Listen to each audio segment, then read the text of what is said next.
Okay, we're back at Focus on Imaging 2011, and today we're on the Fuji stand, and I'm really excited because today I get to have a look at your brand new camera. Hi Theo. Hi. And I know we've got a ton of people that are really interested in this thing you've got in your hand right here, the Fuji X100. So could you tell us a little bit about it? Absolutely. Well, as you said, this is the Fujifilm X100. This was announced in Photokina in September 2010, and finally it's here. And still really hard to find. Oh, especially hard to find. This will be available over the next 10 days, 2 weeks or so, but I tell you what, if you haven't got a back order in already, you're going to be waiting quite a while. Oh, you're not kidding. I know 2 or 3 people trying to buy these. Oh, they're not going to get it today. They're not doing it. They can't. That's great. So, what's so special about this camera, and why is there such a big excitement or such a big buzz about it? Well, first of all, it's that old-fashioned look and feel, that retro design, really appealing to those true photographers who love that old-fashioned look. But it's got a modern twist. What's this modern twist really all about? It's got this unique hybrid viewfinder. So it's got a rangefinder style optical viewfinder, but it's got digital heads-up display, and you can also flick between an EVF. Now the EVF is 1.44 million pixels, so it's nice and bright and really easy to use.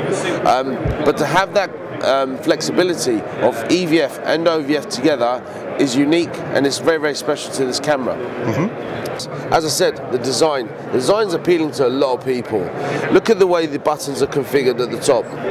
These old-fashioned dials that you can click through your shutters. So we've actually got dials to choose the shutter speed. Absolutely, yes you do. So you can go through your shutter speeds very, very simply. You can change your exposure compensation there on the right hand side. Also on the lens, you have an old-fashioned type aperture ring, and as you click through your apertures all the way down to f2, really bright, really sharp kind of lens. And what's the smallest aperture? f2. No, that's sorry, F2, the other end. Down to f16. And the other thing about the aperture as well, you can toggle a third of a stop increments between the apertures, so you've got absolute control. And this is all sort of touch finger controls. Have we got similar controls on a screen somewhere? Yes. Or is it all buttons? On the back of the camera, it looks like a traditional compact digital camera. Yeah. You've got a nice bright 2.8-inch LCD screen. You've got all the menus. If you click through there, you can use the rotating dial there and go through your menus, and you can change so much stuff. You've got a neutral density filter, 3 stops. You've got white balance control, and your white balance control, you can actually set your color temperature, and you can change your color settings as well.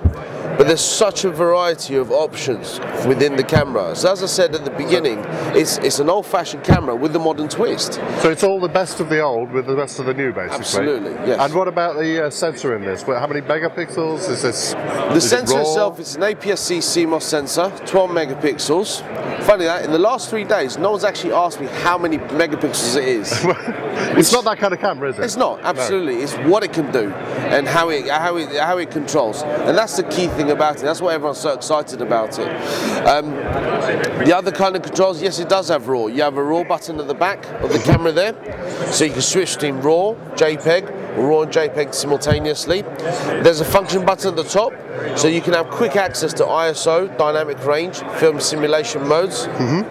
Lens on this is not interchangeable, is it? Not interchangeable. So what's the zoom of that? It's a 23mm. So quite wide. 23mm focal length. In 35mm terms, that's a 35mm lens. Right. Okay? Now, the essence of making this camera was all about making a high quality lens to give you absolute best image quality. We've done this on purpose, not making it interchangeable. We wanted anybody, any walk of photographer, whether it's portrait, landscape, reportage, street photography, to be able to pick up this camera and use it straight away.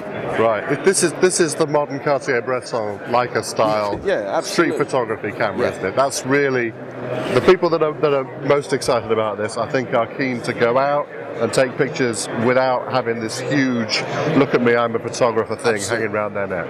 It's that subtle approach with a bit of class. And as you say, a bit of class. The retro styling feels like real photography again. Yes, absolutely. It's a very exciting product. I'm delighted finally to get my hands on it, and well, when I can buy one, I will.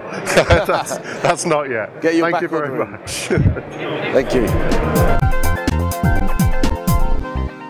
Photo Walkthrough is a free online video show about photography and digital photo editing using Photoshop and Lightroom. Join the Photo Walkthrough community, find all the old shows, and subscribe to the new ones for free at photowalkthrough.com.